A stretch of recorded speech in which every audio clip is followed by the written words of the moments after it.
तो आज हम लोग आपके फिजिक्स का 4th चैप्टर शुरू करने हैं। कौन सा? 4th chapter. क्योंकि अब वो फर्स्ट क्यों नहीं शुरू कर रहा हूँ, उसके कॉलेज में पहले ये होगा उसके डरने की कोई बात नहीं, ठीक है।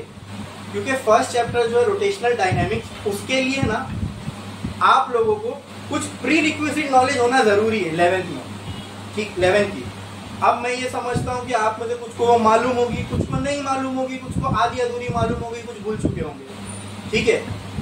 तो वो पूरा रिवाइज करने में जो टाइम जाएगा, उससे बेहतर है कि मैं पूरा एक फ्रेश टॉपिक लेते हैं हम लोग, जिसके लिए कोई बैकग्राउंड नॉलेज की रिक्वायरमेंट नहीं है। जो कुछ है मुझे, मैं यहाँ से बताऊंगा।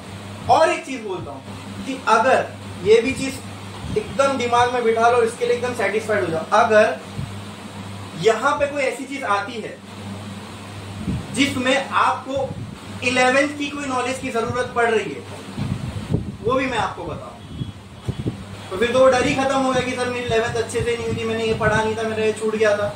मैंने क्या कहा, अगर कोई चैप्टर ऐसा है जिसके लिए 11th की प्री रिक्विजिट नॉलेज जरूरी है, तो उसके लिए भी आपको घबराने की जरूरत नहीं। मैं पहले वही बताऊंगा, फिर उसके बाद अपन अपना यहाँ का शुरू करेंगे, ठीक है, ताकि किसी के दिमाग में कोई डाउट बाकी ना रहे, ठीक है। तो स्टार्ट करते हैं हम लोग। चैप्टर का नाम मैंने क्या बताया? थर्मो डायनेमिक्स, ठीक है। चलो, तो जब मैं आपसे ये पूछता हूं, या ये वर्ड मैंने आपके सामने रखा थर्मोडायनेमिक्स, तो आपके दिमाग में क्या आया इसको सुन के? या मैं आपसे सिर्फ सिंपल ये जानना चाहता हूं कि ये थर्मोडायनेमिक्स वर्ड सुन के आपके दिमाग में क्या आता है? एक और चीज मैं बोल देता हूं यहाँ पे, जब भी मैं आपसे कोई सवाल पूछूं ना, तो मैं आपसे राइट आंसर एक्सपेक्ट नहीं करता। मैं आपसे राइट आंसर एक्सपेक्ट नहीं करता, लेकिन मैं आपसे आंसर एक्सपेक्ट करता हूं। वो गलत होगा, चलेगा, वो अपन उसको यहाँ सही कर लेंगे, ठीक है। और एक चीज बोलता हूं, जितनी गलती करना है इधर ही करो। I am encouraging you to do mistakes. Why? क्योंकि जितनी गलती आप यहां करोगे, एग्जैक्टली वही गलती पेपर में नहीं होगी, क्योंकि यहां पता चल जाएगी ना। और जब गलतियां पेपर में नहीं होगी, तो फिर क्या बढ़ जाएंगे? वो हमारा एंड गोल है, बराबर, ठीक है। तो मैंने क्या कहा, अगर मैं आपसे कोई क्वेश्चन पूछूं तो मैं आपसे राइट आंसर एक्सपेक्ट नहीं करता, बस मैं आपसे एक्सपेक्ट करता हूं कि आप आंसर दो। गलत होगा तो भी चलेगा, ठीक है। तो बताओ, जब आप ये वर्ड सुनते हो थर्मोडायनेमिक्स, तो किसी के दिमाग, अच्छा चलो डायनेमिक्स, थर्मोडायनेमिक्स छोड़ दो, क्योंकि ये वर्ड थर्मो, अगर ये मैं आपके सामने बोल रहा हूं, तो इससे आपके दिमाग में क्या वर्ड्स आ रहे हैं, क्या आइडियाज आ रहे हैं, बताओ। साथ रेस करो और बोलो बोलो बोलो। टेम्परेचर, हाँ। Thermal, okay. और किसी को कुछ बोलना है कि सर हाँ, मेरे को थर्मो सुन के मेरे दिमाग में ये आ रहा है। कुछ भी गलत होगा तो चलेगा ना, राइट हुआ तो मैं किसी को चॉकलेट देने वाला हूँ नहीं, ठीक है। और गलत हुआ तो भी कोई बात नहीं, अपन उसको यहाँ पे सही कर लेंगे। तो बोलो, और किसी के दिमाग में कुछ आ रहा है after hearing the word thermo? ठीक है। तो इन्होंने कहा टेम्परेचर, इन्होंने कहा थर्मल। तो मैं जानता हूँ ये सारी चीजें बच्चों के दिमाग में आती है रिलेट, जब ये वर्ड थर्मो सुनते हैं। तो कुछ हीट भी बोलते हैं, आप में से किसी ने नहीं कहा, लेकिन अक्सर मैं जगह पर पढ़ा तो कुछ वर्ड बच्चों से ये भी आता था, सर हीट, ठीक है, ठीक है, थर्मल, टेम्परेचर, तो ये सब रिलेटेड है, ठीक है। बट ये एग्जैक्टली थर्मो वर्ड को डिफाइन नहीं करते, ठीक है। उस पे आऊंगा मैं। और इसके साथ एक और वर्ड जुड़ा हुआ है, वो क्या है? डायनेमिक्स। अब इससे बेसिक और इससे अच्छा क्या हो सकता है कि हम चैप्टर के नाम से शुरू कर रहे हैं, उसको समझ रहे क्या है, फिर उसके अंदर जाएंगे कि चैप्टर के अंदर क्या है। पहले उसके नाम में तो समझ ले कि ये नाम क्यों दिया गया है, ठीक है। तो इससे समझ में आएगा कि इसके अंदर अपने को क्या क्या पढ़ना है, क्लियर, ठीक है। तो ये वर्ड थर्मो जो है, ये रिप्रेजेंट करता है एनर्जी को। किसको? एनर्जी को। किसको? एनर्जी को। ठीक है ठीक है ठीक है। अब इसके साथ एक और वर्ड जुड़ा हुआ है थर्मो, तो मैंने तोड़ दिया थर्मोडायनेमिक्स को दो वर्ड में, थर्मो और डायनेमिक्स। और थर्मो मैंने आपको बताया इज रिलेटेड टू एनर्जी। अब मैं आपसे पूछता हूँ आपके हिसाब से एनर्जी कौन कौन सी टाइप की होती है? कुछ एनर्जी के नाम मालूम है आपको, 11th में पढ़े होंगे कुछ एनर्जी के नाम। हाँ बोलो, हाँ बोलो। काइनेटिक एनर्जी, हाँ, पोटेंशियल एनर्जी और साउंड एनर्जी और किसी थर्मल एनर्जी, और किसी ने हीट एनर्जी बोला। किसने बोला? हाँ, हीट एनर्जी, वेरी गुड। और तो ये सारी एनर्जी है। ठीक है, एनर्जी के डिफरेंट फॉर्म्स है, ये जो भी आपने बताया ये सारी एनर्जी है और ये सारे एनर्जी के डिफरेंट फॉर्म्स है। उसी तरह इस चैप्टर में भी हम लोग एनर्जी को तो पढ़ेंगे, लेकिन एनर्जी के स्पेसिफिक दो फॉर्म को पढ़ेंगे।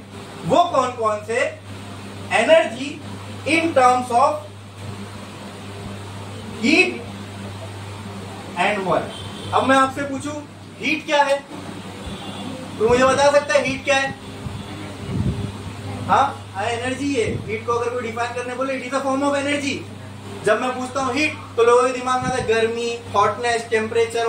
सिंपल, कुछ नहीं। कोई आपसे पूछे what is heat, it is a form of energy. जैसे काइनेटिक एनर्जी एक एनर्जी का फॉर्म है, पोटेंशियल एनर्जी एक एनर्जी का फॉर्म है, न्यूक्लियर एनर्जी एक एनर्जी का फॉर्म है। ठीक है, उसी तरह heat is also form of energy, work is also form of energy. अच्छा ठीक है, अब काइनेटिक एनर्जी की कोई यूनिट बता सकता है? काइनेटिक एनर्जी की कोई यूनिट बता सकता है? यस यस, किसी ने कहा 100% ट्रू। क्या है? जूल। अब वो तो काइनेटिक एनर्जी की यूनिट थी। अब मुझे आप लोग बताओ हीट की यूनिट क्या हो सकती है? ये भी एनर्जी है लेकिन हीट है। फिर वर्क की, यस, क्या? केल्विन। और किसी के दिमाग में कुछ यूनिट, 2-3 यूनिट हो सकती है ना, जैसे डिस्टेंस की metre, centimetre, kilometre, inch, foot सब होती है, वैसे इसकी भी तो हो सकती है 2-3। हाँ, फ़ारेनहाइट। ओके, देन और हाँ, और देखो एग्जैक्टली मेरा ये क्वेश्चन पूछने का मकसद यही था। वेरी गुड, आपने आंसर दिए। लेकिन अक्सर बच्चे, मैंने कहा ना, हीट और टेम्परेचर को कंफ्यूज कर लेते हैं। Kelvin and Fahrenheit are the unit of temperature. ये तो टेम्परेचर है, लेकिन मैंने कहा हीट टेम्परेचर नहीं है। Temperature is not a form of energy.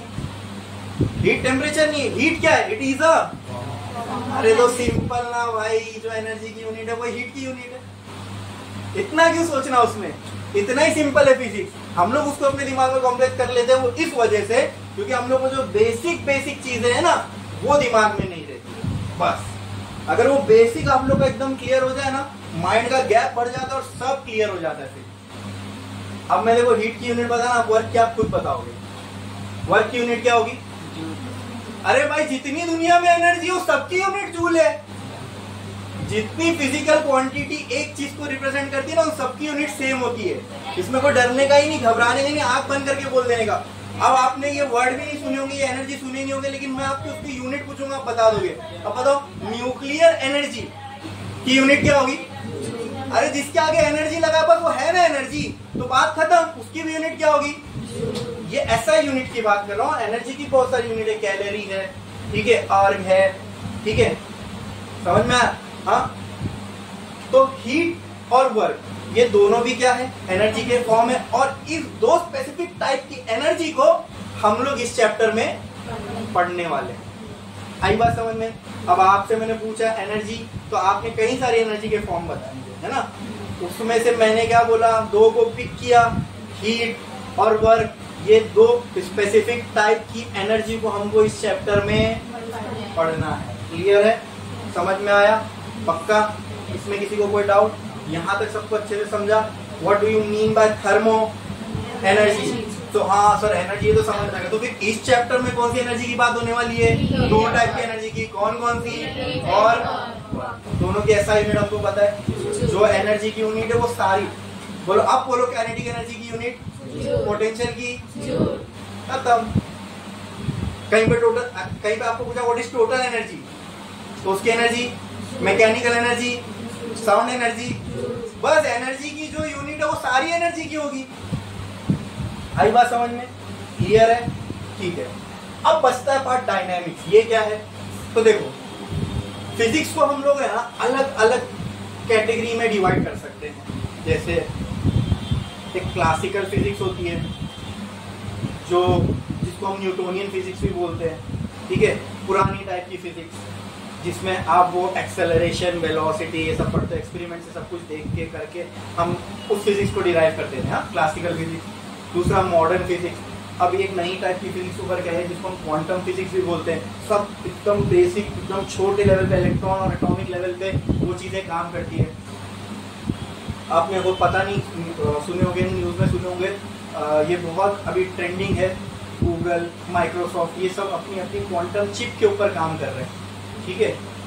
तो वो सारे ही क्वांटम फिजिक्स के लॉ पे बेस्ड होंगे, है कि नहीं? समझ में? अच्छा, ये मैंने आपको बताया फिजिक्स है। अब इसको मुझे कैटेगराइज करना है, टुकड़ों में बांटना है, पढ़ना है मुझे, तो मुझे टुकड़ों में बांटना। तो मैंने बोला classical physics, modern physics, quantum physics, ठीक है। फिर पहले मैं ये पढ़ूंगा, फिर ये पढ़ूंगा, फिर ये पढ़ूंगा, ठीक है। अब जरूरी नहीं किसी एक चीज को क्लासीफाई करने का सिर्फ एक ही तरीका हो। जैसे फॉर एग्जाम्पल, मुझे इस क्लास को कैटेगराइज करना है, क्लासीफाई करना है, बांटना है दो हिस्सों में।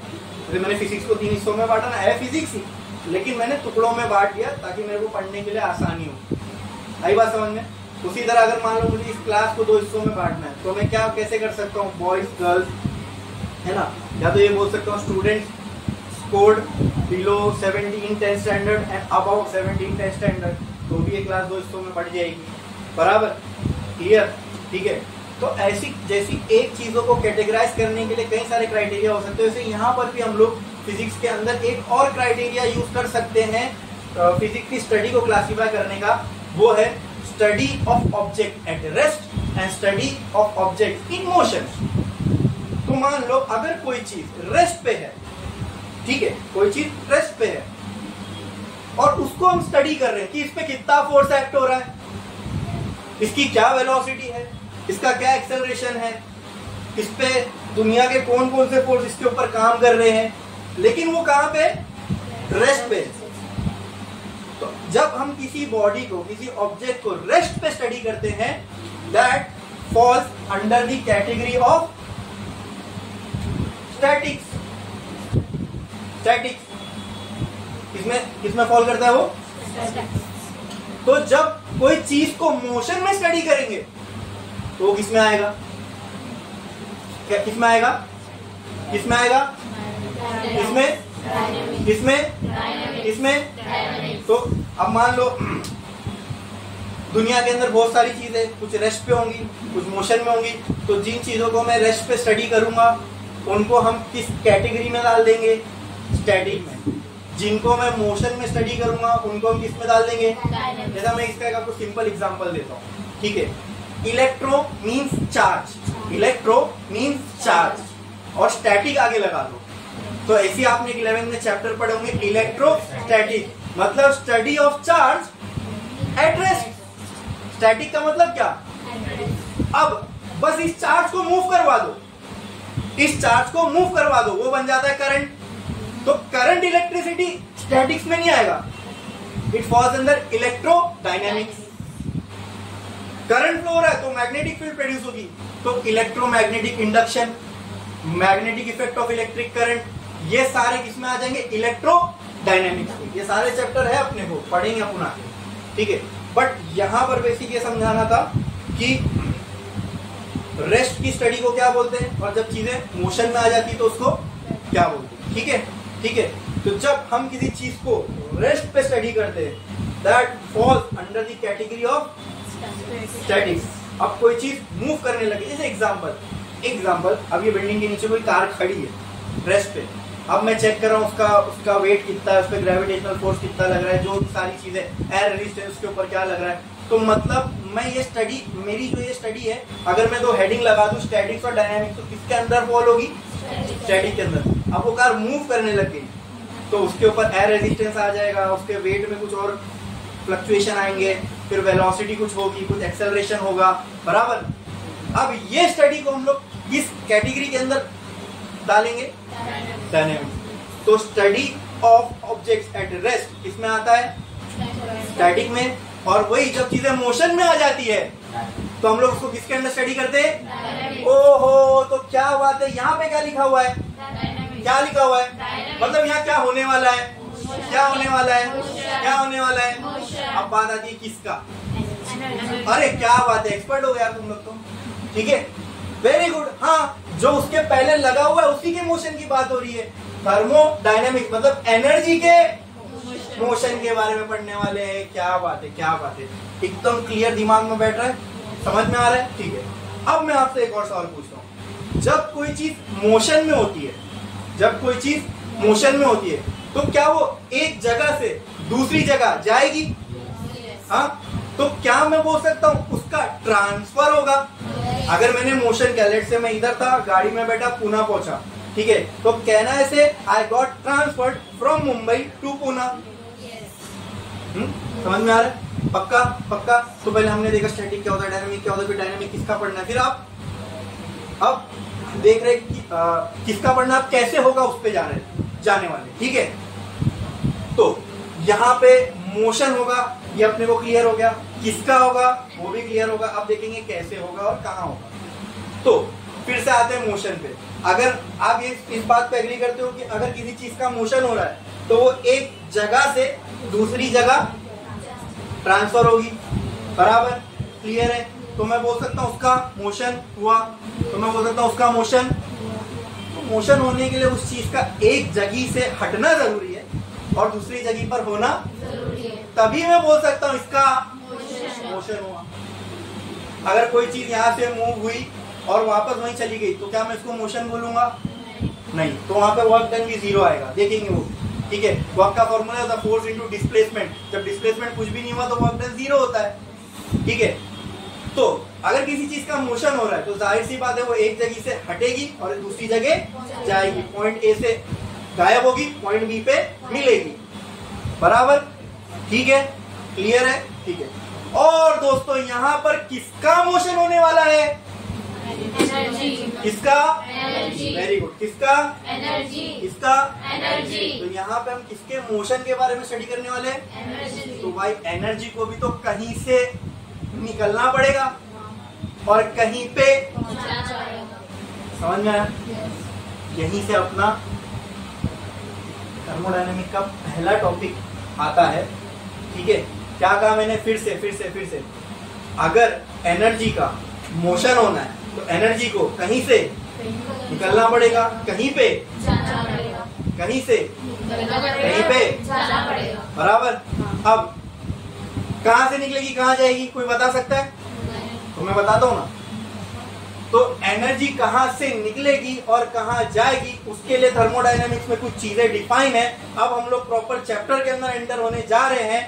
जो सबसे पहला टॉपिक है आपका, उसको बोलते हैं थर्मोडायनेमिक सिस्टम। ठीक है, फिर आता है सराउंडिंग, फिर आता है, अब डरने घबराने की कोई बात नहीं है। देखो हमने ये समझ लिया सर, थर्मो मतलब एनर्जी, डायनामिक मतलब मोशन, मतलब एनर्जी का क्या होने वाला है? मोशन। अब मोशन होगा एनर्जी का तो कहीं से निकलेगी कहीं पे, तो इसके लिए हमको दो जगह चाहिए जहां से निकले, जहां पे जाए, बराबर।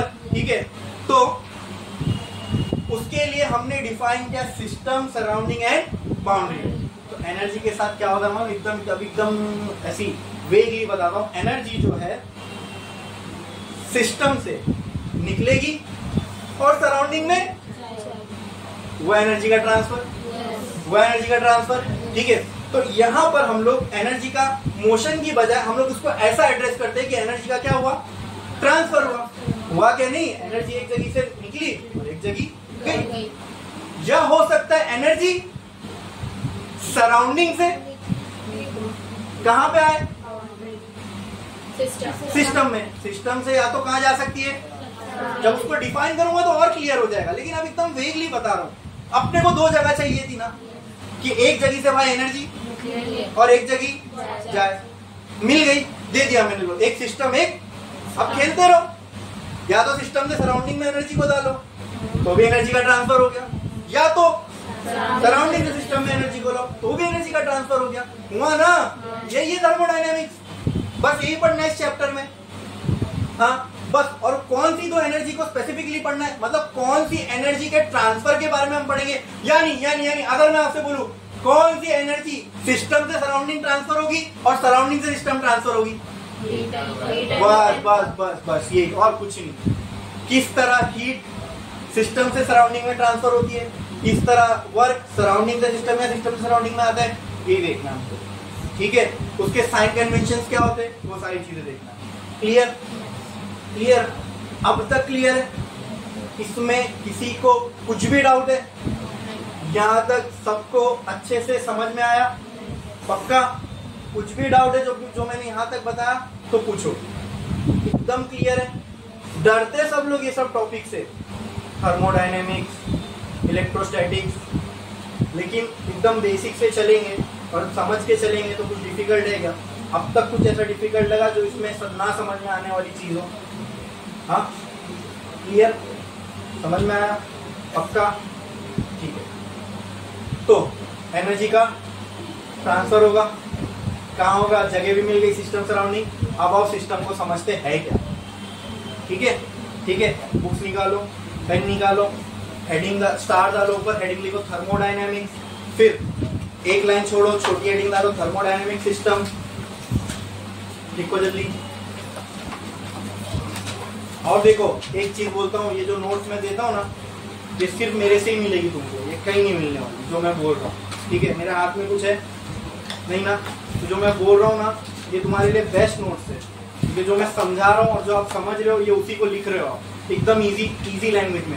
इसके ऊपर आपको कोई एक मार्क्स भी नहीं काट सकता, और समझने के लिए बहुत आसान है, आपको याद भी रखने की जरूरत नहीं है। फिर जो आपने सुनो, जो आपने हिंदी में समझा है ना, और उसको इंग्लिश में लिखना है, इतना ही करना है।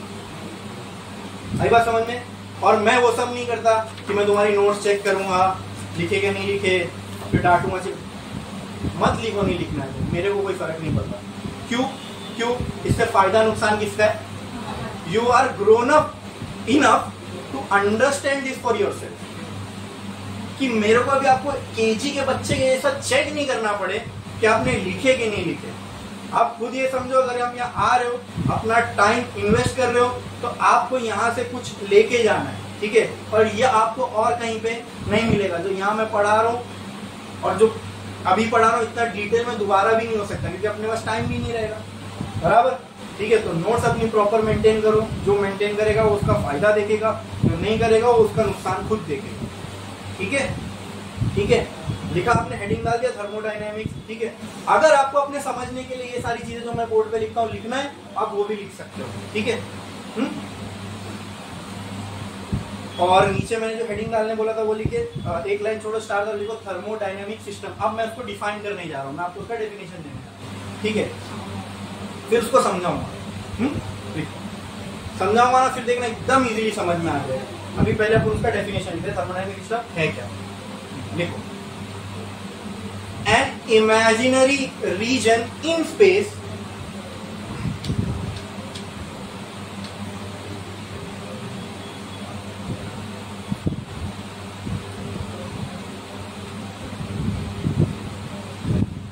on which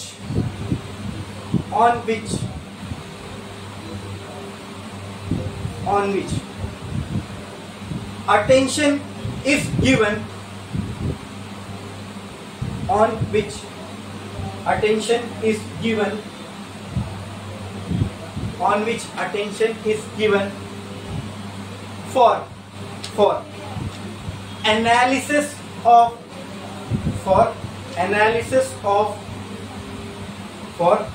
analysis of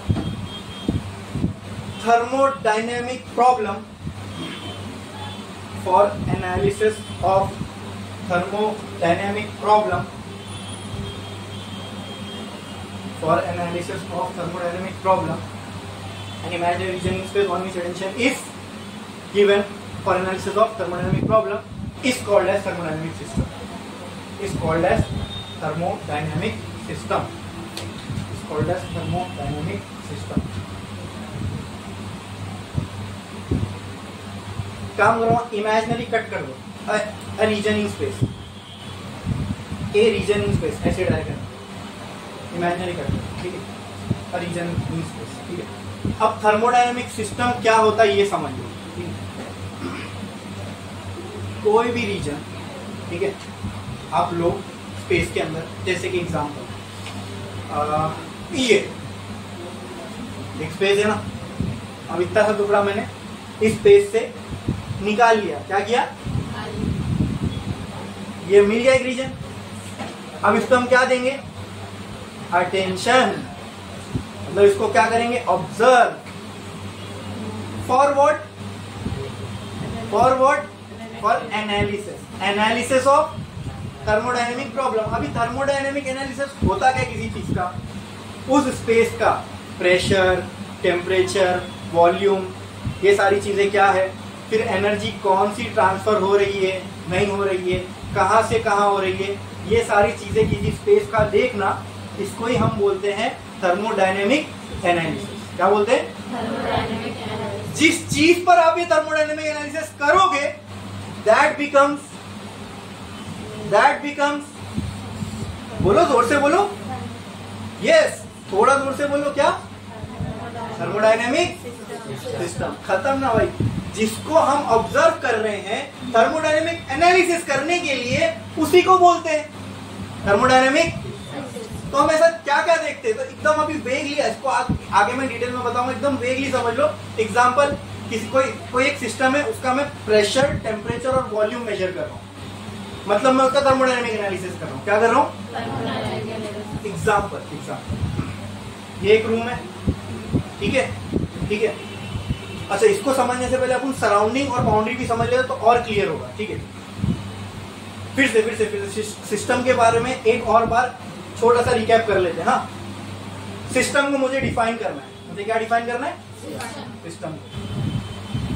क्या होता है सिस्टम, एक जगह, हिंदी में अगर मैं बोलूँ तो कोई भी जगह स्पेस में, कोई भी जगह स्पेस में जिसके ऊपर हम अपना अटेंशन दे रहे हैं, ऑब्जर्व कर रहे हैं,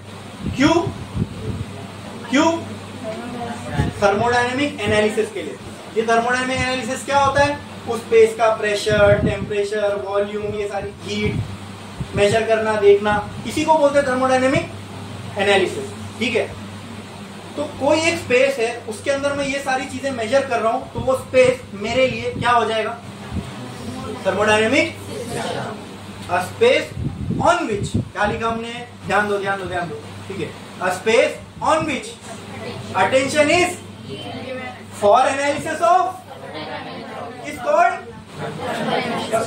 जिस स्पेस को आप यूज कर रहे हो थर्मोडायनेमिक एनालिसिस करने के लिए, उसी स्पेस को हम क्या बोलेंगे, सिस्टम। क्लियर है, समझ में आया, पक्का।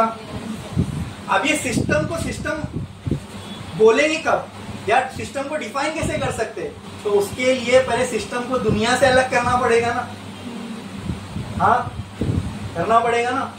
तो उसके लिए जैसे एग्जांपल, एक क्रिकेट पिच पे बैट्समैन बैटिंग कर रहा है, पूरा ग्राउंड उसके पास पूरा है, वो जब क्राउड में बॉल को मारता है तो उसको क्या, डायरेक्ट अगर गया तो, अगर वो पिच से बॉल को उसने हिट किया और बॉल डायरेक्ट क्राउड में जाके गिरा, तो ये क्या कहलाएगा, सिक्स, ठीक है। और एक लाइन होती है ग्राउंड में, इसने हिट किया लेकिन अभी भी बॉल डायरेक्ट आया और ग्राउंड के अंदर गिरा, उस लाइन के अंदर, तो क्या अब ये सिक्स होगा, और तो अभी डायरेक्ट गिरा। तो आपने वहां क्या किया, एक जो क्या कर रही है, स्टेडियम को ग्राउंड से अलग कर रही है, उसको आप कौन सी लाइन बोलते हो, क्या बोलते हो, कोई दो स्पेस को अलग करना है तो उस पर हमने क्या मार दी, लाइन। इंडिया और पाकिस्तान, अगर इन दोनों को अलग करना है तो क्या मारते बीच में, बाउंड्री लाइन। जैसे ग्राउंड को स्टेडियम से अलग करने के लिए हमने क्या क्या लगाई, एक बाउंड्री लाइन, बराबर, ठीक है। तो अब ग्राउंड और स्टेडियम, मतलब जो क्राउड का स्पेस है वो अलग हो गया, बराबर, ठीक है। अब हम क्लियरली डिफाइन कर सकते हैं कि हाँ भाई इसके अंदर अगर बॉल डायरेक्ट गिरता है तो वो 6-4 नहीं होगा, इसके बाहर जाएगा तो ये क्यों कर पाए हम लोग, क्योंकि वहां पे हमने क्या डिफाइन कर दी। अब मुझे बोलना है भाई इतना ही एरिया सिस्टम है, तो कब बोल सकता हूं जब मैं इसके लिए कोई, तो फिर भाई बाउंड्री के बाहर जो कुछ होगा वो क्या होगा, क्या बच रहा है, सराउंडिंग। आसपास जो है वो क्या है, सराउंडिंग। समझ में आया, एकदम क्लियर है। ये 3 चीज सबसे पहले हमने देखा सिस्टम क्या होता है।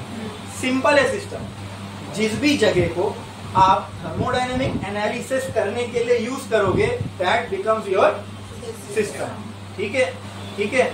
जैसे मैंने एक बर्तन में पानी को हीट किया, अब मैं उसका टेम्परेचर माप रहा हूँ, वो बर्तन बन गया मेरा थर्मोडायनेमिक सिस्टम। कुछ इतना डिफिकल्ट नहीं है ये, समझे समझे, ठीक है। सिस्टम, अब सिस्टम को डिफाइन करना तो कैसे करोगे, तो पहले उसके लिए बाउंड्री खींचनी पड़ेगी कि भाई अब ये दुनिया से अलग हो गया, ये बाउंड्री मैंने बना दी, अब इसके अंदर जो कुछ है ये क्या है, सिस्टम।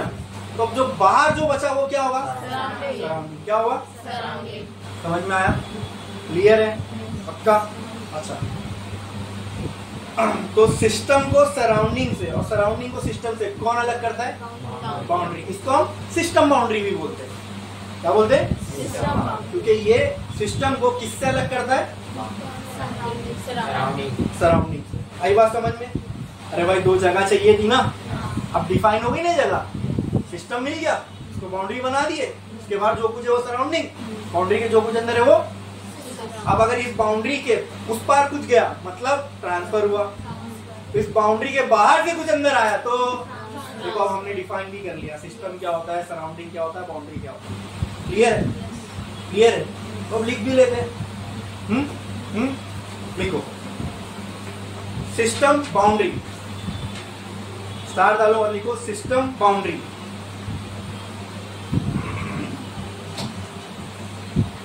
सिस्टम बाउंड्री लिखा आपने।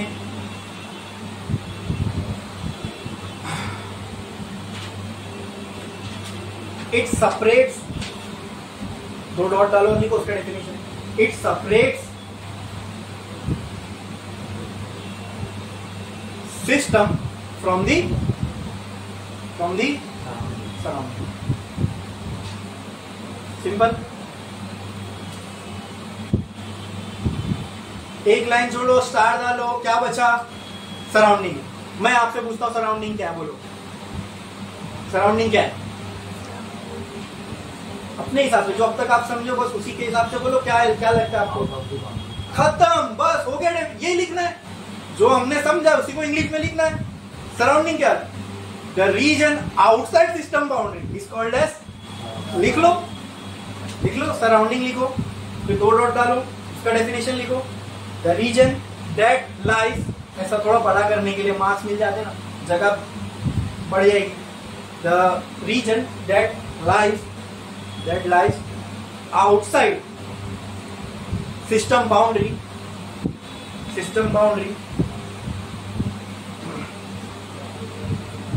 is called as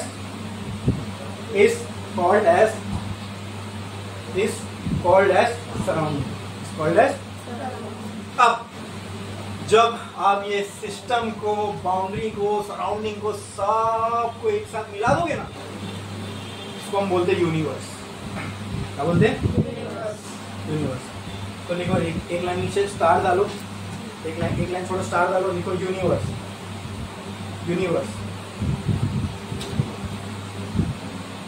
2 डॉट डालो, उसका डेफिनेशन लिखो। System comma boundary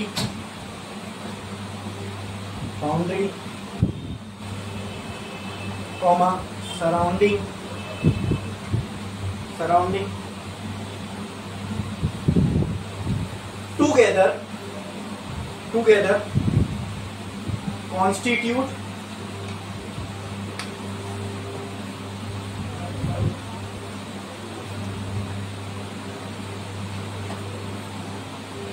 together constitute as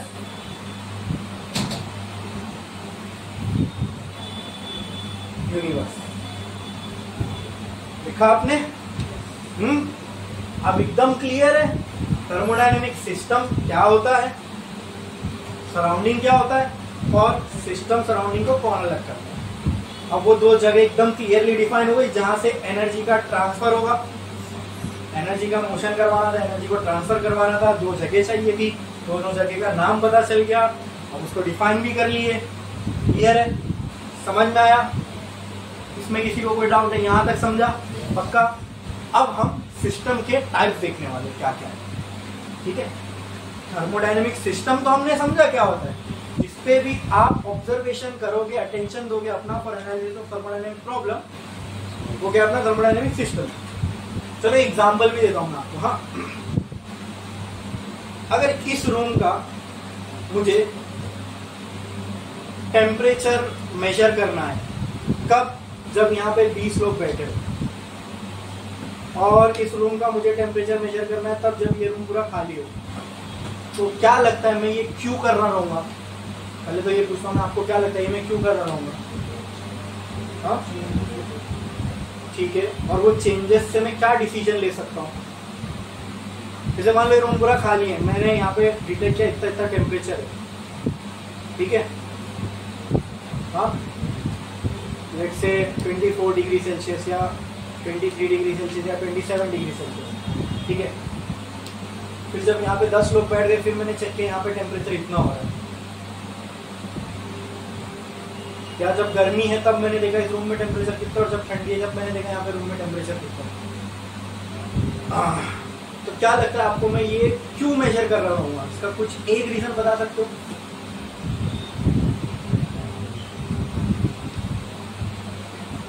example लेता हूँ मैं। अब यहाँ पे पूरे 20 लोग बैठे हैं और मैं यहाँ पे आधे टन की एसी लगाता हूँ, तो क्या लगता है आपको सफिशिएंट होगी? क्योंकि जगह बड़ी है, और ये रूम खाली और मैं यहाँ 2 टन की एसी लगाता हूँ, तो क्या वो नेसेसरी है? अब आपको समझ में आ रहा है मैं सवाल क्यों पूछ रहा हूँ? आपको समझ में आ रहा है हम ये पढ़ क्यों रहे? हाँ, रीजन क्या है ये सब चीजें पढ़ने का? देखो, हमारे लिए, मैं तो अक्सर बोलता हूँ कि स्टूडेंट्स तो अपने दिमाग में एक ही चीज लेके चलते हैं कि हम लोग जो ये पढ़ रहे हैं उसका एक ही सोल पर्पस है, पेपर में लिख के आना है, क्योंकि ये सब्जेक्ट बोर्ड ने एग्जाम में रखा है और ये चैप्टर उस सब्जेक्ट में है, तो इसलिए हमको ये पढ़ना है। नहीं, सिर्फ इसका मकसद नहीं है। फिजिक्स इसके बहुत आगे, फिजिक्स का पर्पस मैं आपको बताता हूँ। जितना ये फिजिकल वर्ल्ड आप अपने आसपास देख रहे हो, आसपास जो ये आपके है, इसको हम फिजिकल वर्ल्ड बोल सकते हैं। क्या ये? क्या ये?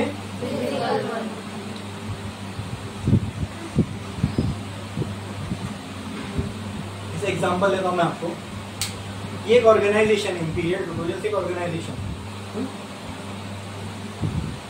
और इस ऑर्गेनाइजेशन में कुछ रूल्स एंड रेगुलेशन है। मेरे आने का एक टाइम है, जाने का एक टाइम है, आपके आने का एक टाइम है, जाने का एक टाइम है। ऐसी और 10 बैच चल रहे होंगे, उनका एक प्रॉपर टाइम होगा, राइट? उनके टीचर्स के आने और जाने का एक टाइम होगा, फिर इस क्लास के खुलने और बंद होने का एक टाइम होगा, बराबर बराबर। और कुछ रूल्स एंड रेगुलेशन एक प्लेस पे होंगे कि ऐसे ही जा सकते हैं, ऐसे ही आ सकते हैं, बराबर। क्लास में बैठने के कुछ रूल्स एंड रेगुलेशन होंगे, बराबर।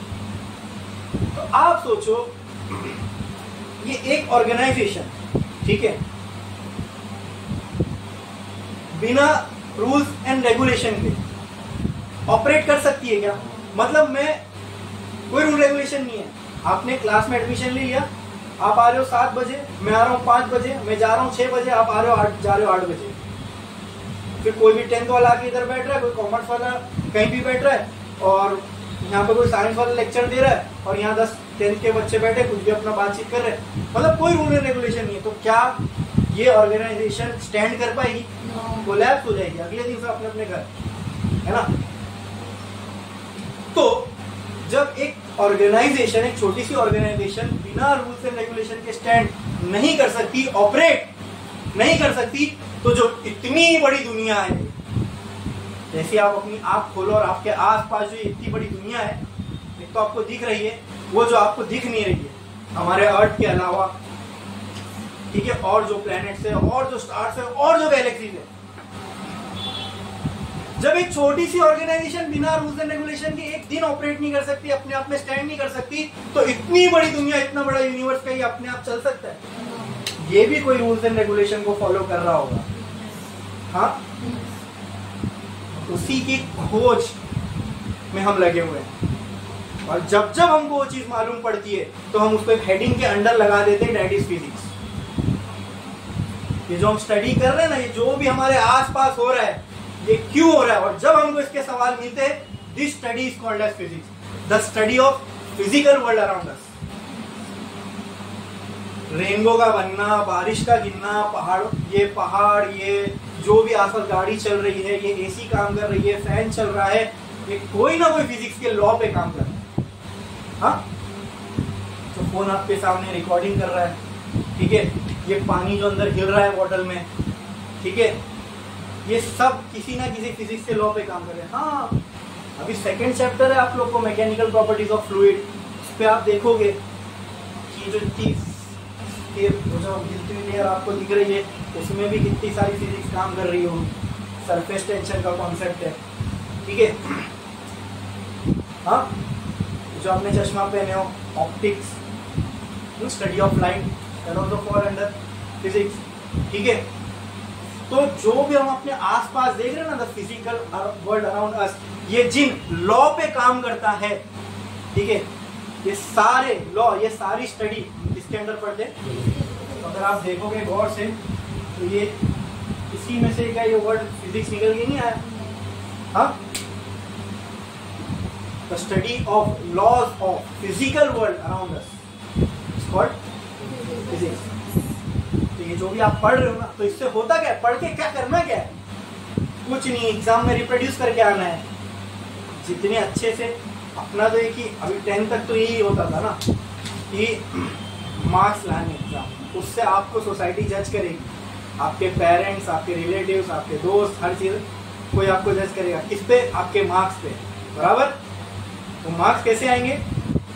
हिस्ट्री का पेपर है, ज्योग्राफी का पेपर है, मालूम ही नहीं वो, मतलब अगर उसमें दिया हुआ सिविक्स में पॉलिटिकल पार्टीज कैसे काम करके, हिस्ट्री में कोई सिविलाइजेशन कैसे उभरी, कैसे उसका मतलब खात्मा हुआ, कुछ लेना देना नहीं अपने को। हाँ, ट्रू और फॉल्स में ये वर्ड दिखा तो true, fill in the blanks में ये वर्ड दिखा तो ये आंसर होगा, ऐसे ही पढ़ते ना। तो हमारे एजुकेशन का पर्पस नहीं सॉल्व हो रहा। तो जो आप लोग 10th तक करते थे ना, मेरे हिसाब से वो टेस्ट ऑफ मेमोरी था, टेस्ट ऑफ नॉलेज नहीं था। आप कितना याद रख पाते वो उसका टेस्ट था ना, समझे। तो अनफॉर्चुनेटली हमारा एजुकेशन सिस्टम ही डिजाइन ऐसे हुआ है कि आपको मार्क्स लाने, और मार्क्स आपके तभी ज्यादा आएंगे जब आप जितना ज्यादा अच्छे से रिप्रोड्यूस कर पाओ, मतलब जो आपने पढ़ा उसको आपने सेम टू सेम जितना पेपर में अगर उतारा, जितना अच्छे से उतारा, तो ही मार्क्स मिलते हैं।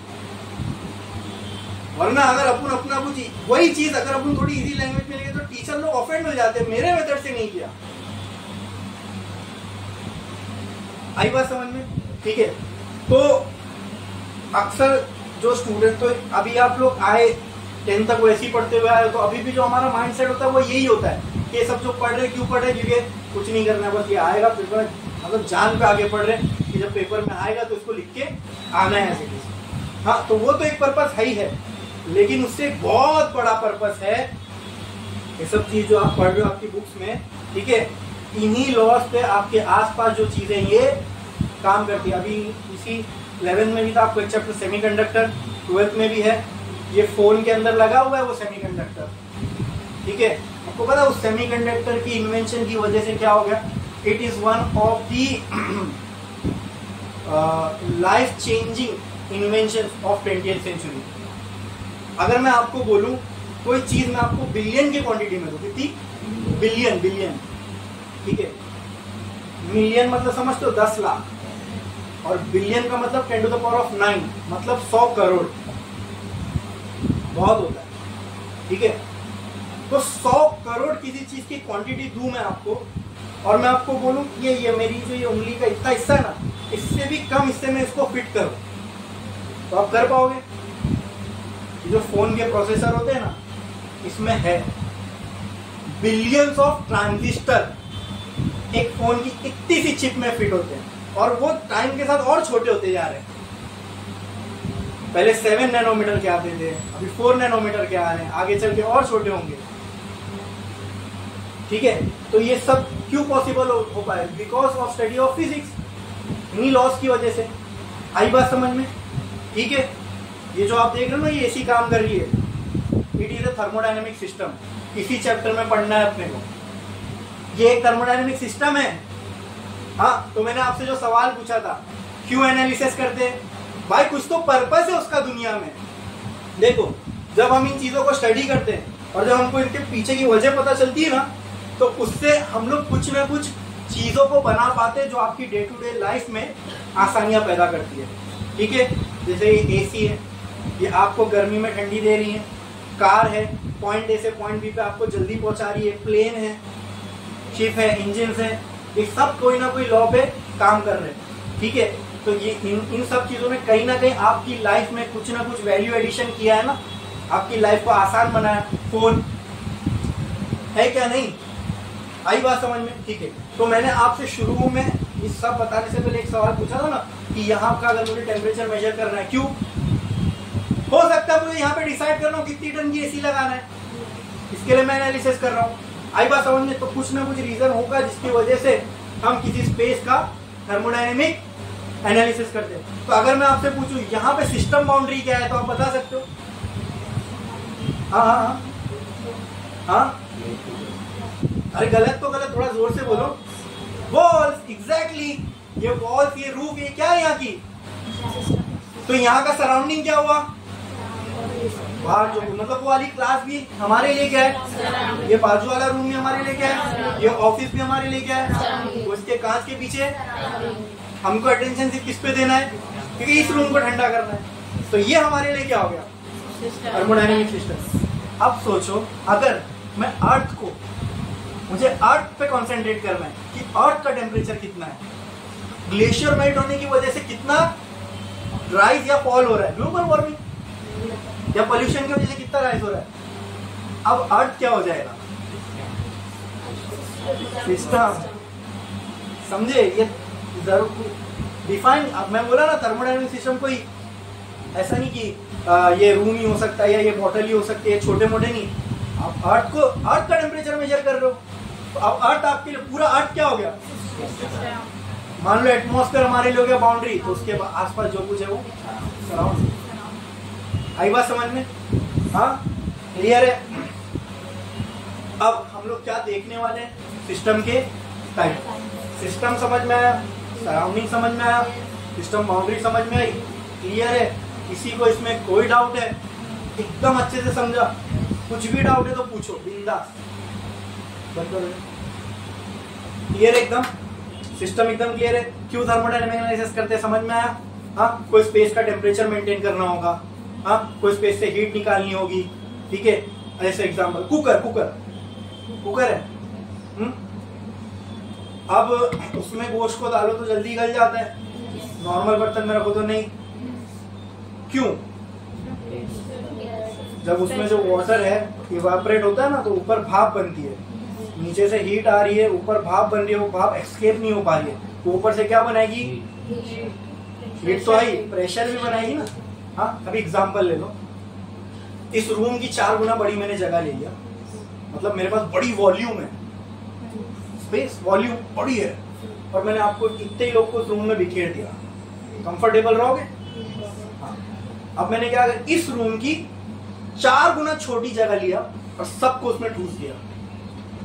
अब आप कंफर्टेबली रह पाओगे? क्या आपको प्रेशर महसूस होगा? एग्जैक्टली, मतलब वॉल्यूम कम होती है तो क्या हो जाता है?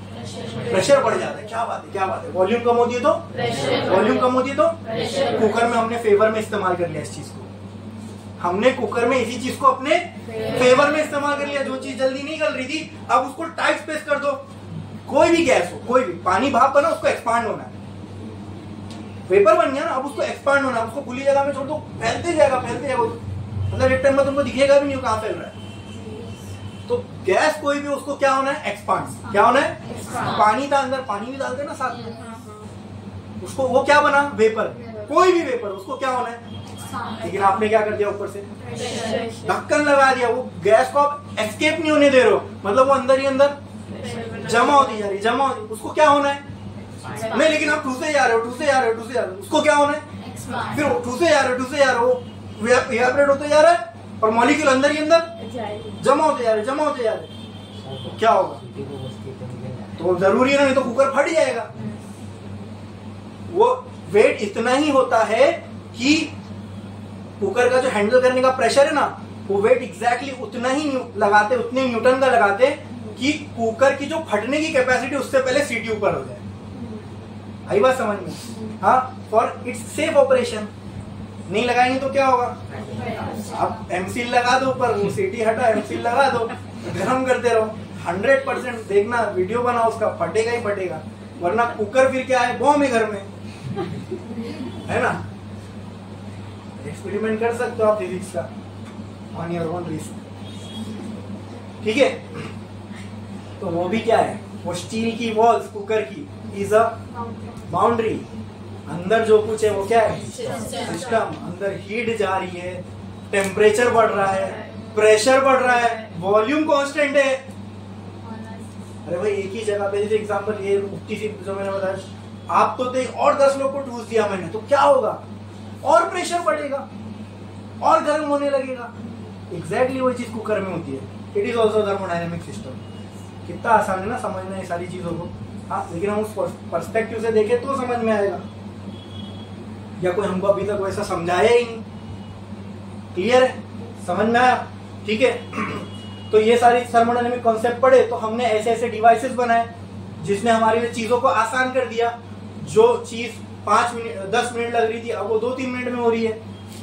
आई बात समझ में? क्लियर है कि नहीं? मैं अभी आपको एग्जांपल एप्लीकेशन बता दिया ना थर्मोडायनेमिक्स का। हमने प्रेशर, वॉल्यूम, ये सब चीजों को समझा, कैसे काम करती है, एक दूसरे से क्या रिलेशन है। भाई वॉल्यूम को कम कर दो तो प्रेशर बढ़ जाता है। लो, ये नॉलेज मिली, हमने एक डिवाइस बना दिया कुकर, उसको हमने एप्लीकेशन, हमने काम के लिए इस्तेमाल कर लिया। क्लियर है? अब आओ देखते हैं कि सिस्टम के टाइप्स क्या होते हैं। तो एक लाइन छोड़ो, स्टार डालो और लिखो types of system. Types of system. Types of system, ठीक है। First open system,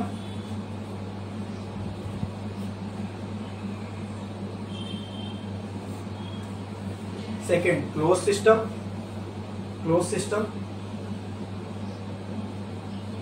and third isolated system. Isolated system, isolated system. एक एक करके तीनों का डेफिनेशन देखेंगे, एक एक करके तीनों को समझेंगे। अच्छा, यही सिस्टम को थर्मोडायनेमिक सिस्टम भी बोलते हैं। टाइप्स ऑफ थर्मोडायनेमिक सिस्टम कहीं लिखा होगा, कुछ अलग नहीं है, यही है। अब स्टार डालो और लिखो ओपन सिस्टम। अब समझेंगे ओपन सिस्टम क्या है। सिस्टम समझ में आया? वो जगह जहां पर हम अपना अटेंशन दें थर्मोडायनेमिक एनालिसिस के लिए, उसको बोलते हैं। एनालिसिस में करते क्या है सर, उस जगह का प्रेशर देखोगे, वॉल्यूम देखोगे, टेम्परेचर देखोगे, कुछ तो पर्पस होगा उसका, है ना। अब मैं शुरू में बोला था टेम्परेचर, दिमाग में आया था क्यों देख रहे, अब पर्पस समझा तो समझ में आया ना, कुछ तो वजह होगी। या इस जगह का टेम्परेचर मेजर करूंगा तो क्यों, क्योंकि मुझे हो सकता है यहाँ पे कितने टन की एसी लगानी, वो डिसीजन लेना होगा, बराबर। हाँ, कुकर के केस में अगर मेरे को कितना बड़ा या छोटा कुकर डिजाइन करना, उस लिहाज से किसमें कितनी क्वांटिटी में चीजें बनेंगी, तो उतने हिसाब से मुझे उसका मटेरियल डिसाइड करना पड़ेगा, उतना बड़ा या छोटा डिसाइड करना पड़ेगा, बराबर। ठीक है। अब आते हैं सिस्टम के टाइप्स में। कौन से? ओपन सिस्टम लिखो, स्टार डालो, लिखो a system in which a system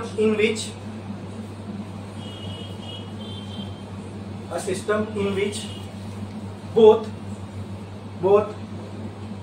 energy as well as mass transfer, a system in which both energy as well as mass transfer takes place is called as open system. अब ये समझने से पहले ना दोस्तों, आपको एक और चीज समझनी पड़ेगी, वर्किंग सब्सटेंस क्या होता है। ठीक है, तो पहले इसका डेफिनेशन लिख लो, एक लाइन छोड़ लिखो, स्टार्ट डालो, लिखो working substance.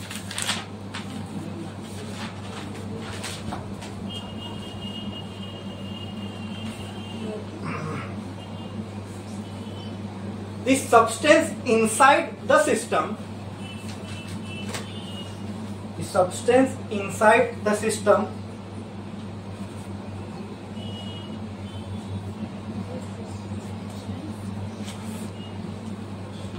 which is responsible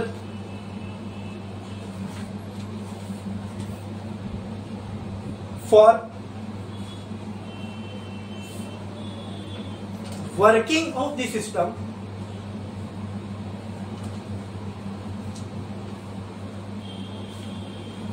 is called as working substance। आप बोलोगे अरे इसमें क्या था, वर्किंग सब्सटेंस क्या है, तो क्या नवी बात बोले sir, the substance which is responsible for working of the system is called working substance. जो लिखा था बस उसी को हमने एक्सपांड कर दिया। वर्किंग सब्सटेंस क्या है, वो सब्सटेंस जिसकी वजह से सिस्टम वर्क करता है। वर्किंग सब्सटेंस क्या है, वो सब्सटेंस जिसकी वजह से सिस्टम वर्क करता है, is called as working substance. कोई बड़ी बात थी इसको समझना, डेफिनेशन से तो इसको समझना ज्यादा मुश्किल है। अब इसको एग्जांपल देता हूँ। ये एक थर्मोडायनेमिक सिस्टम है एसी, ये कैसे काम करती है इसको आगे देखेंगे। अब इसमें मैं आपसे पूछता हूँ वर्किंग सब्सटेंस क्या, आप बता पाओगे? डेफिनेशन में क्या लिखा है, substance is responsible inside the system which is responsible for working of the system is called as. ये एसी है, ये थर्मोडायनेमिक सिस्टम है, इसका वर्किंग सब्सटेंस बता सकते हो क्या? एग्जैक्टली, समझ गए, वेरी गुड। इसने कहा गैस, दैट इज 100% ट्रू। इसके अंदर एक सब्सटेंस है, उसका नाम है गैस। ठीक है, वो गैस का मोशन हो रहा है, इस वजह से इस रूम को ये रूम ठंडा हो पा रहा है, बराबर। कभी एक काम करना, इस कहीं का पंचर कर दो इसके कॉपर के पाइप को, पूरी गैस निकल जाने दो, पूरा दिन चलाओ ऐसी, होगा? नहीं होगा, हो ही नहीं सकता। तो क्या ये सिस्टम वर्क कर रहा है? फिर इट फेल्ड। इसका पर्पस ही नहीं फुलफिल कर पा रहा है। इसका पर्पस था इस रूम को लोअर टेम्परेचर पे मेंटेन करना, ये कर पा रहा है। क्यों? क्योंकि इसके अंदर का जो वर्किंग सब्सटेंस है वो गायब है। आई बात समझ में? क्लियर है? समझना वर्किंग सब्सटेंस क्या होता है, जो जिसकी वजह से सिस्टम वर्क करता है, और वो कहाँ होता है? सिस्टम के अंदर, मतलब सिस्टम बाउंड्री के अंदर। और अगर उस वर्किंग सब्सटेंस ने सिस्टम बाउंड्री क्रॉस कर ली तो कहाँ चला जाएगा? क्या बात है, क्या बात है, वेरी गुड।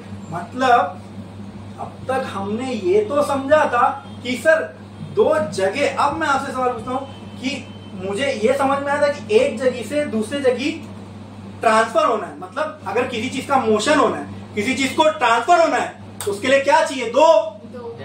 दो जगह चाहिए। अब हमने थर्मोडायनेमिक्स के लिए वो दो जगह डिफाइन कर लिए।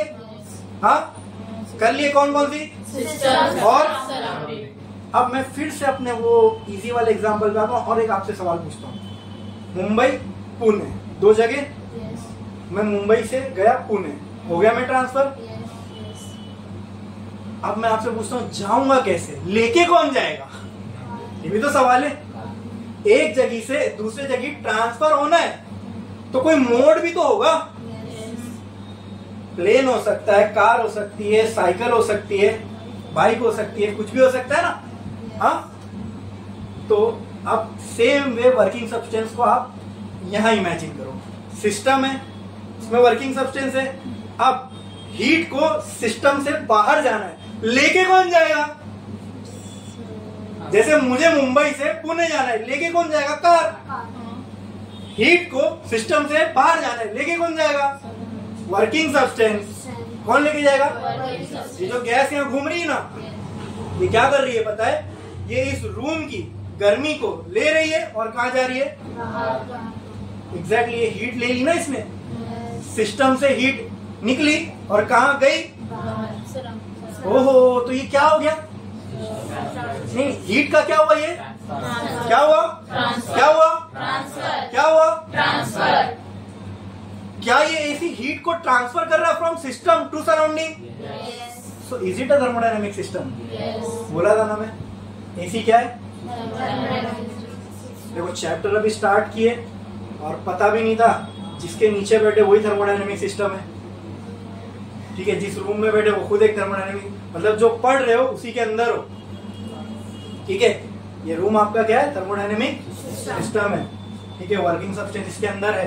तो यहाँ की हीट को ट्रांसफर करवाना है ना भाई, मुझे मुंबई से पुणे जाना है, from place A to place B, तो कुछ तो चीज होगी जो मुझे वहां लेके जाएगी। तो हमको थर्मोडायनेमिक्स से क्या पढ़ना है? एनर्जी का ट्रांसफर, मतलब हीट या वर्क।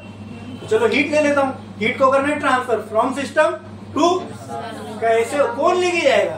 क्या होता है मतलब वर्किंग सब्सटेंस को हीट हो जाता है, हाँ, फिर वो हीट के साथ बाहर जाता है, रिलीज कर देता है। आई बात समझ में? ठीक है, अब इसका एक बहुत सिंपल एग्जांपल बताऊं, सिंपल ओपन सिस्टम का। वर्किंग सब्सटेंस समझ में आया? अब इससे हम लोग ओपन सिस्टम अब समझ में आएगा अच्छे से। ठीक है, अब समझो, आप घर गए, आपने एक पतीली ली, इसमें चाय बनाते,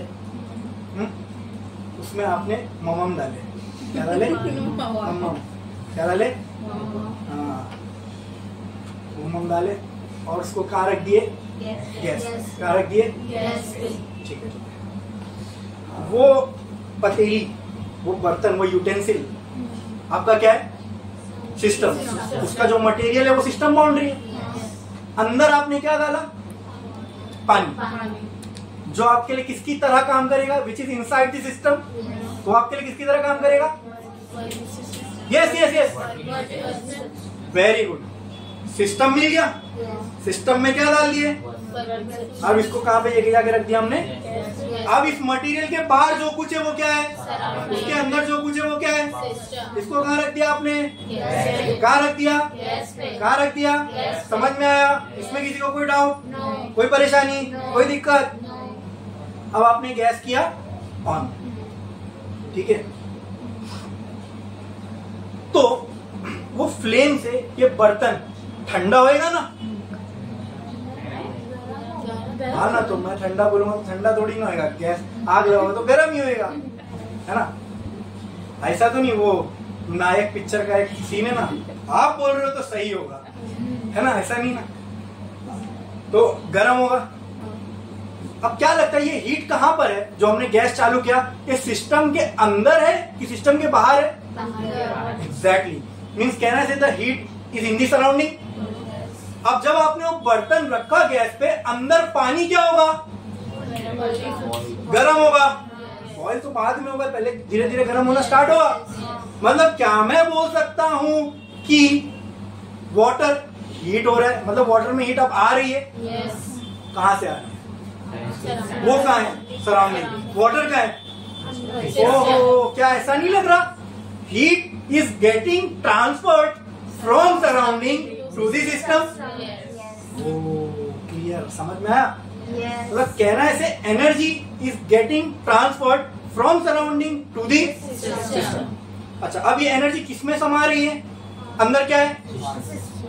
अंदर क्या है? Working substance. अंदर क्या है?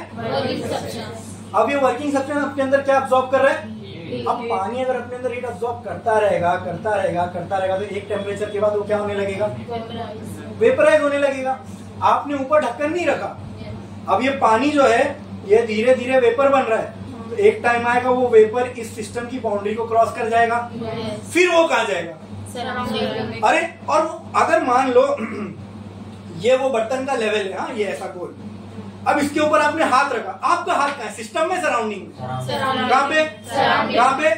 कहाँ पे? और आपने जो हाथ रखा है इस बर्तन के ऊपर, ठीक है, सच सच बताना कैसा लगेगा? ठंडा लगेगा, गर्म लगेगा? गर्म लगेगा, है क्या नहीं?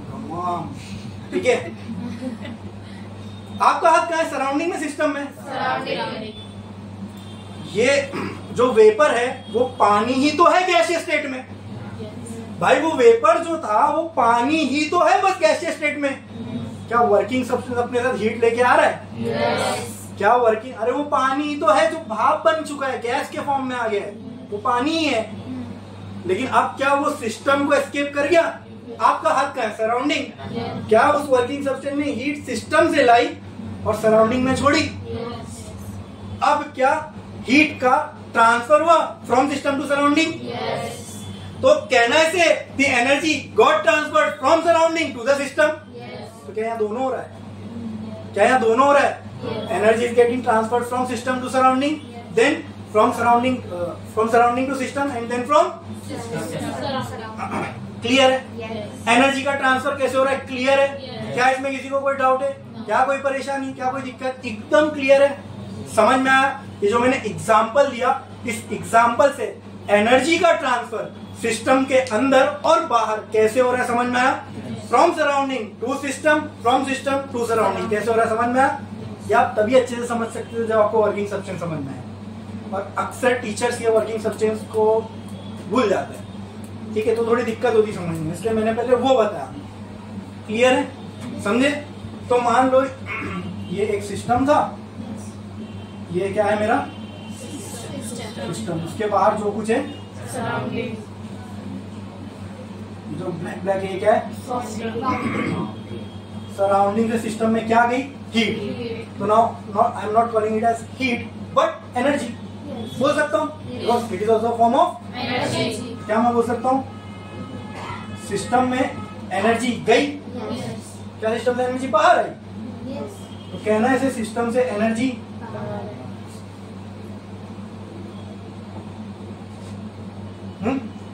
तो क्या मैं बोल सकता हूँ ओपन सिस्टम में ऐसा होता है कि सिस्टम में एनर्जी आती भी है और सिस्टम से बाहर जाती भी है।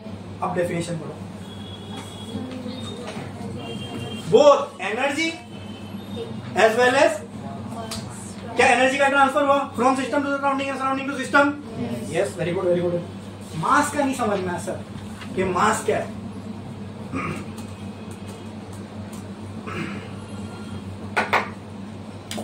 अच्छा, अब मैं आपको बोलता हूँ, उस बर्तन में ना जो आपने पानी का क्वांटिटी डाली थी, मान लो 500 ग्राम थी। कितनी? 500 ग्राम। ठीक है, ग्राम पकड़ लो ना, समझने के लिए आसानी। एमएल को तुम ग्राम में भी तो कन्वर्ट कर सकते हो। एक थैली में लो, वजन काटे पे रख दो, 500 ग्राम पानी मिल जाएगा तुमको, उतना उठा के डाल दो बर्तन में। ठीक है, फॉर इजी अंडरस्टैंडिंग। ताकि मास की ऐसा यूनिट केजी है ना, तो 0.5 किलोग्राम और अच्छे से समझ में आएगा। इसके लिए मैं वो ग्राम्स में ले रहा हूँ ताकि तुमको मास क्लियरली समझ में आए। आधा किलो पानी, अरे नहीं ले सकते क्या? एक थैली में पानी और वजन काटे पे रख तो आधा किलो होगा। तो हम लेते लीटर्स में उसको मेजर करते, इसलिए दिमाग में ऐसा लग रहा है आधा किलो पानी कैसे हो सकता है? नहीं हो सकता। हो सकता है ना? ठीक है, नहीं नहीं नहीं, सही है क्या? नहीं सही है ना? आधा किलो पानी ले लिया मैंने, उसको डाला बर्तन में। अब वो सिनेरियो इमेजिन करो जब वो भाप बन रहा था और आपने हाथ ऊपर रखा था, गरम गरम हो रहा था हाथ पे, 5-10 मिनट आपने ऐसे चलने दिया, फिर आपने गैस बंद किया। अब जब आप जाके ऐसा देखोगे अंदर और उस पानी को फिर से थैली में डालोगे और वजन कांटे पे जाके रखोगे, आधा किलो रहेगा? नहीं, कम हो जाएगा। तो वहां पे मास घटा। यस। तो अरे भाई, जब वो वहां नहीं है तो जाहिर सी बात है कहीं चला गया होगा। और जब कोई चीज एक जगह से दूसरी जगह चली जाती है, we call it as transfer. तो क्या मैं बोल सकता हूँ यहाँ पे मास का ट्रांसफर हुआ? मतलब जब वर्किंग सब्सटेंस गायब होता है ना सिस्टम से, तो उसको हम क्या बोलते हैं? मास का ट्रांसफर होना। क्या बोलते हैं? मास का ट्रांसफर। और अगर वर्किंग सब्सटेंस कम नहीं हो रहा है, इसका मतलब वहां मास क्या हो गया? अरे भाई, कम ही नहीं हो रहा है, उतने का उतना ही है, तो वर्किंग सब्सटेंस क्या हो गया? इंग्लिश में उसको कांस्टेंट बोलते हैं। हाँ, अभी याद रखो, क्या बोलते हैं? कांस्टेंट। सेम है, चेंज नहीं हुआ। तो फिजिक्स के टर्म में उसको हम लोग क्या बोलते हैं? कांस्टेंट। क्या बोलते हैं? कांस्टेंट। बोलो बोलो बोलो, इतना क्लियर है, इतना क्लियर है, इतना क्लियर है। Yes. ये केस में, अच्छा ये केस में मास कांस्टेंट है? यस। दिल पे हाथ रख के बोलना, कांस्टेंट है? सच्ची सच्ची है? अरे बोलो ना, नहीं। क्यों नहीं है? इसका समझ में आ रहा है, लॉजिकली बात समझ में आ रही है। पानी इवेपोरेट होगा, थोड़ी देर उसको इवेपोरेट होने देंगे, उसके बाद जाके देंगे तो पानी कम हो चुका होगा। अब जाके उसको मेजर करोगे तो पहले जितना वजन, मतलब वर्किंग सब्सटेंस गायब हुआ सिस्टम से। इसका मतलब मास गॉट ट्रांसफर। तो मैं बोल सकता हूँ mass got transfer from surrounding to the, from system to the surrounding. Clear है? ठीक है। जब आपने सिस्टम को रखा था तो उसमें कुछ मास था नहीं, आपने सराउंडिंग से ही तो डाला ना मास उसमें। हाँ ठीक है, तो ओपन सिस्टम में क्या मैं बोल सकता हूं, मास आ भी सकता है और मास सकता है। अब पढ़ो ओपन सिस्टम का डेफिनेशन।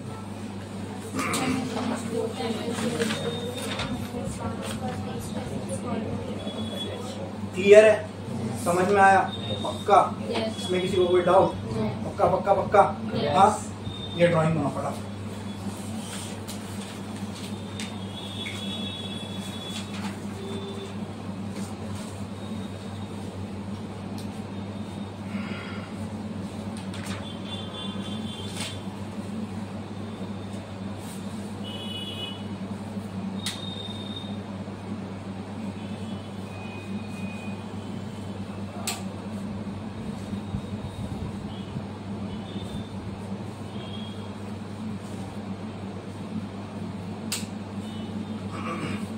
चलिए कोई example, a vessel filled with water,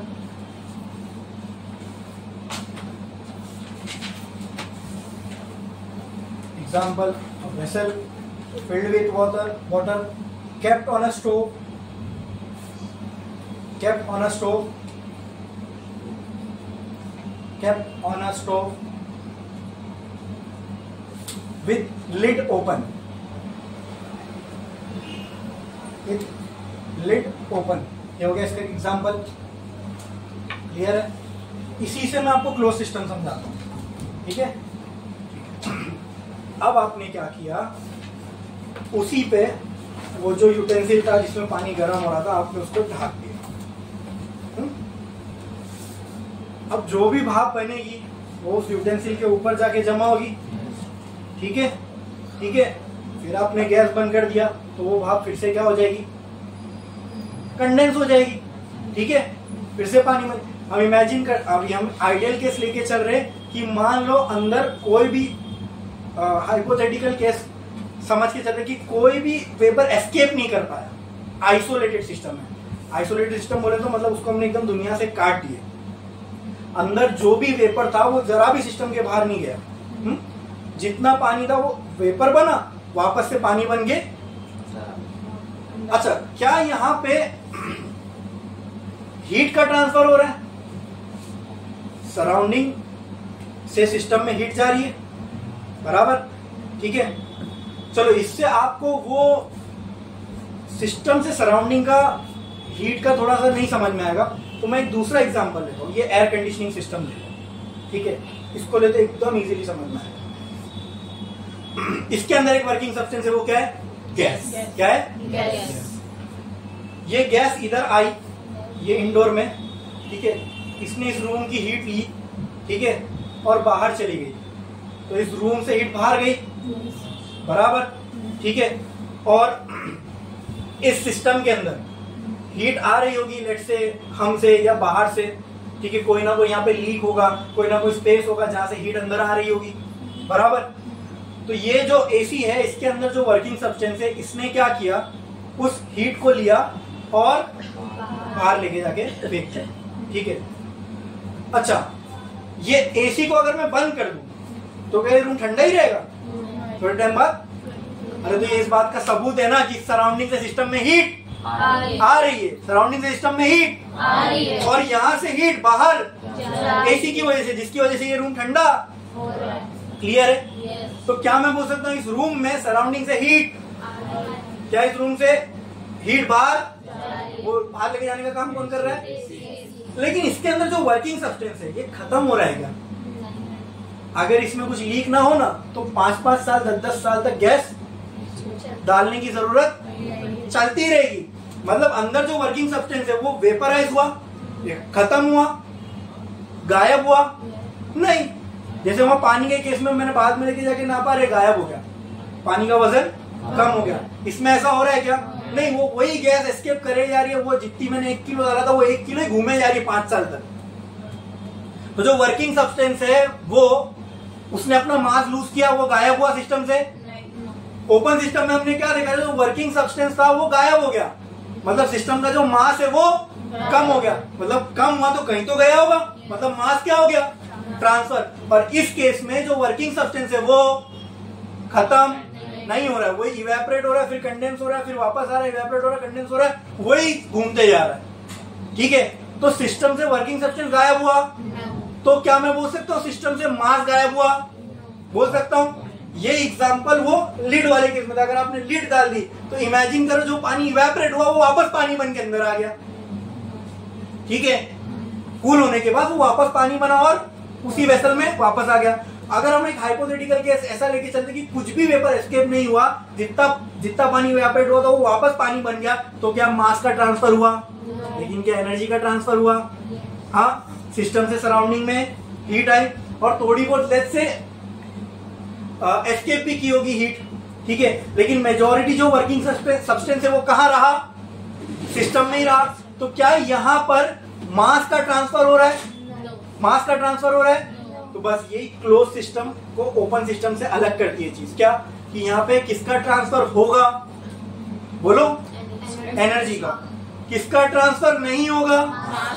जैसे AC is an example of close system, क्योंकि इसमें वर्किंग सब्सटेंस खत्म। जहां वर्किंग सब्सटेंस गायब होने लगे तो समझ लेना वहां पे क्या हो रहा है?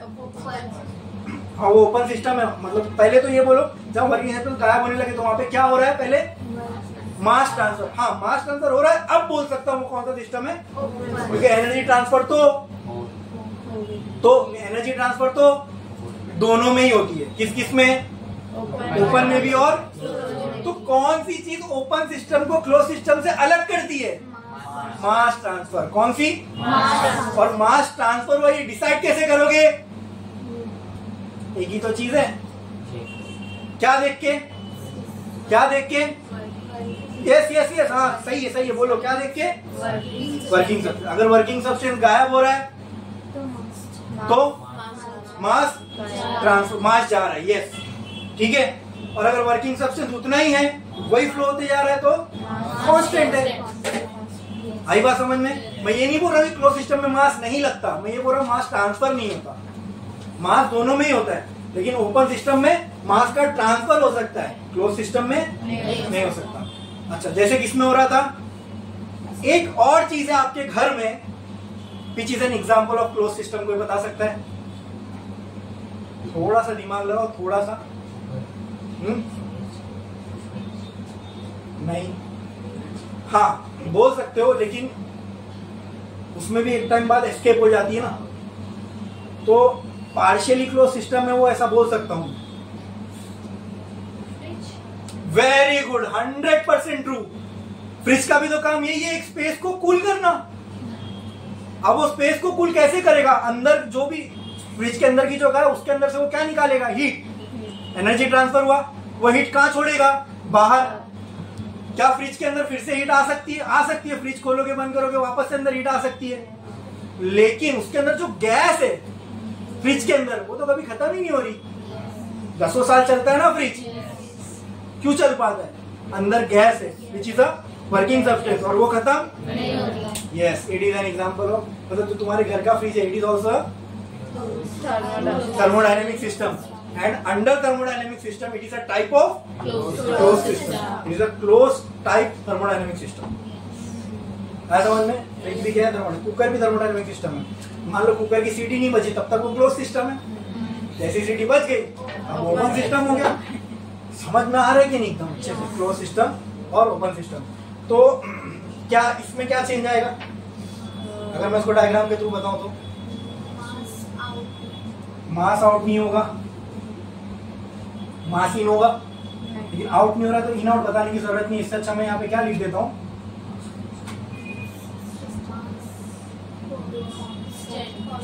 हाँ अंदर ही रहेगा बस। ठीक है, तो लिखो स्टार। तो क्लोज, अच्छा क्लोज सिस्टम की डेफिनेशन क्या बनेगा? The system in which only energy and no mass transfer takes place is called as close system. कितना इजी हो गया डेफिनेशन बनाना। लिखो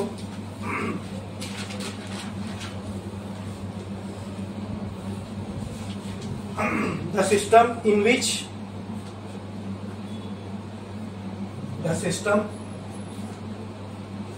in which only energy and no mass transfer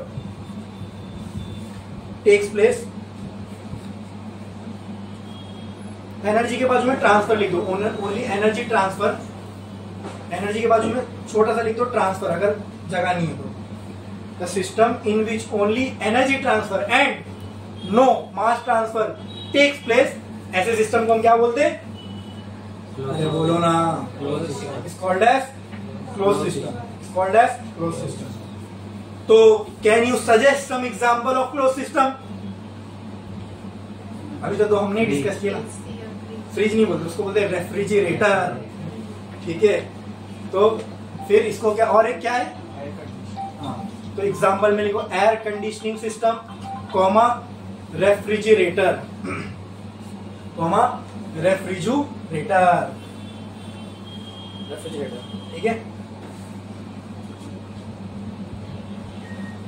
क्या बच गया? क्या बच गया? छोड़ दें इसको, एक ही बचा है सिस्टम. क्या बच गया? अच्छा मैं आपको ना हिंट देता हूं, देखना आप खुद बोलोगे आइसोलेटेड सिस्टम में क्या होता है. डिक्रीजिंग ऑर्डर में आते रहो, देखते जाना क्या क्या गायब हो रहा था. ऐसा सिस्टम जिसमें दोनों ट्रांसफर हो सकता है मास एनर्जी, उसको क्या बोलते हैं? Close system. इसमें दोनों ट्रांसफर हो रहा था, इसमें एक काम हो गया, इसमें दोनों क्या रहेंगे? खत्म. समझ गए?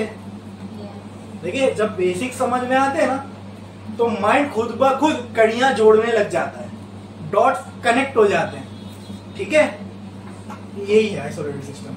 तो लिखो, तो इसका कैसा लिखोगे? The system in which no energy transfer and mass transfer takes place is called as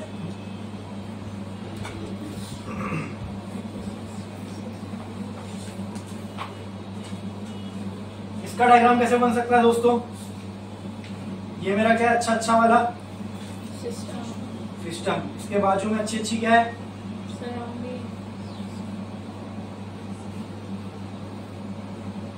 अंदर क्या क्या कांस्टेंट लिखूं? बोलो. Energy equal to constant. अरे एनर्जी इक्वल टू मास नहीं होती, तुम तो आइंस्टाइन वाली इक्वेशन पे पहुंच गया. देखो बाकी टाइम है equal to mc square. Mass equal to nuclear physics नहीं पढ़ना है अभी अपने को. क्लियर है? समझ में? ओपन सिस्टम में क्या हो रहा था? एनर्जी आ रही थी, मास आ रहा था. ओपन सिस्टम में दोनों आ सकते थे, दोनों जा सकते थे. That's why it was called as open system. Close system में क्या हो रहा था? Only energy transfer can take place, mass remain. Isolated में क्या होगा? दोनों कांस्टेंट हो जाएंगे. इसमें दोनों वेरिएबल थे, इसमें एक कांस्टेंट होगा, इसमें दोनों कांस्टेंट होंगे. ठीक है, अब इसका एग्जांपल दो. कहां देखे हो आइसोलेटेड सिस्टम? कॉलेज में भी होगा ये सब, जब भी पूछा जाएगा आपसे. दो इसका एग्जांपल. ऐसा सिस्टम है ही नहीं दुनिया में. It is an ideal system. ऐसा सिस्टम दुनिया में एग्जिस्ट ही नहीं करता आइसोलेटेड सिस्टम. ठीक है, तो इसका एग्जांपल लेकिन है. अरे सर ये क्या बात हो गई? तो ऐसा सिस्टम है ही नहीं, तो इसका एग्जांपल कैसे हो सकता है? तो हम ऐसा मान के चलते, there is one thing which resembles very closely to an isolated system. मतलब जो बहुत क्लोज बिहेव करता है आइसोलेटेड सिस्टम के जैसे. दैट इज, वो भी तुम्हारे घर में है. इतनी सारी घर में मेरे थर्मोडायनेमिक सिस्टम तो मुझे पता ही नहीं चला. हाँ एग्जैक्टली. किसने कहा? Yes, very good. Thermos flask. Thermos, इसमें चाय रखते हैं ना. हाँ वो. तो thermos flask is a system which closely resembles as isolated system. हाँ लिख लो पहले थर्मस फ्लास्क, फिर ये भी बताऊंगा क्यों नहीं है. ये तो मैंने कह दिया ना भाई कि आइसोलेटेड सिस्टम हो ही नहीं सकता. थर्मस फ्लास्क एक ऐसी चीज है जो बहुत क्लोजली रिजेंबल करता है आइसोलेटेड सिस्टम को, लेकिन वो भी आइसोलेटेड सिस्टम नहीं है. सर ऐसा क्यों? चलो इसको लॉजिकली समझता है, एकदम लॉजिक से समझेंगे, एकदम क्लियर हो जाएगा। देखो आइसोलेटेड सिस्टम में क्या कांस्टेंट होना चाहिए? चलो मैं पहले मास पे आता हूं क्योंकि वो इजी है। मास तो मैं समझ लिया, मास मैंने डाला 1 लीटर चाय, थर्मस में भर दिया मैंने 1 लीटर चाय, ठीक है। मान लो वजन में वो 1 किलो हो गई, एग्जाम्पल ऐसी रफली, किलो में समझ में आता वजन अपने। 1 किलो चाय डाल दिया मैंने, हाँ।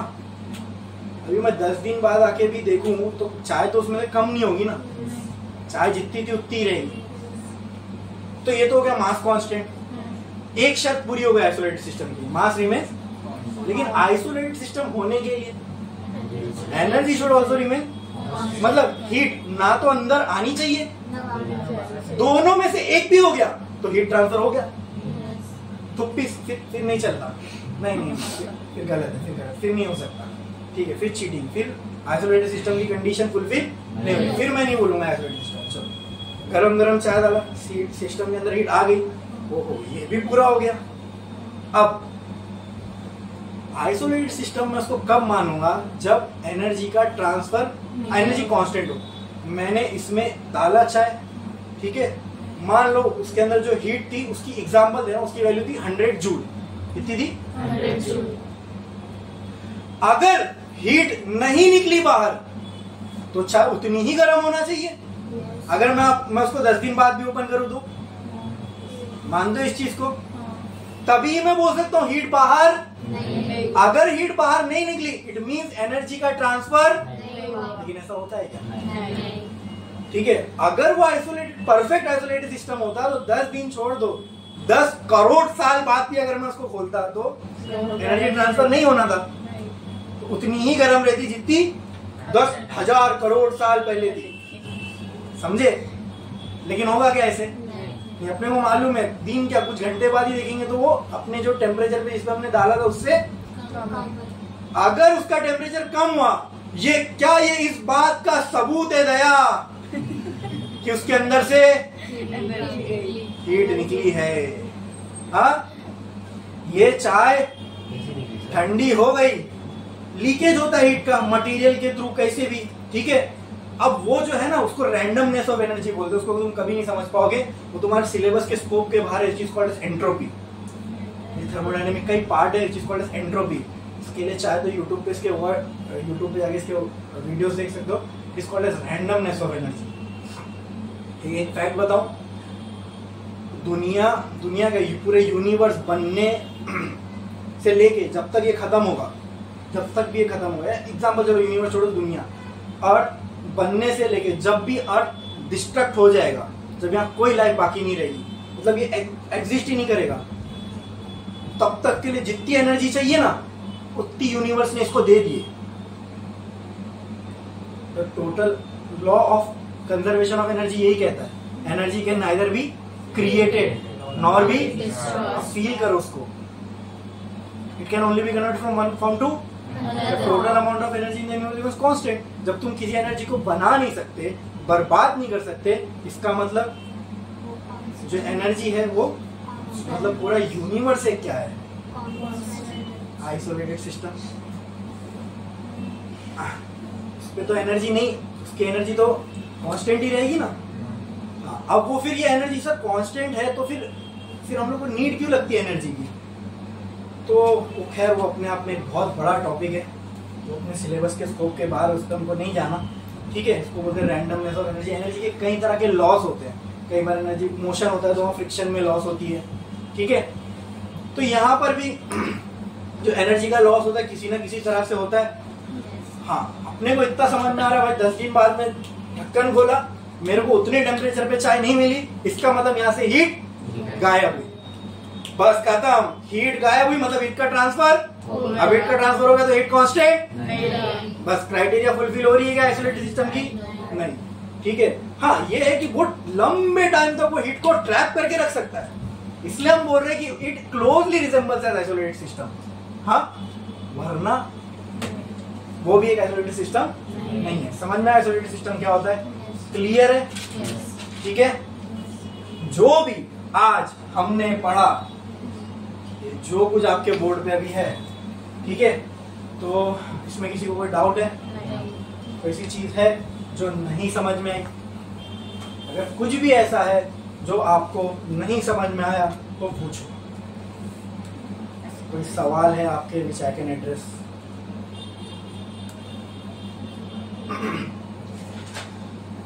सब समझ में आया?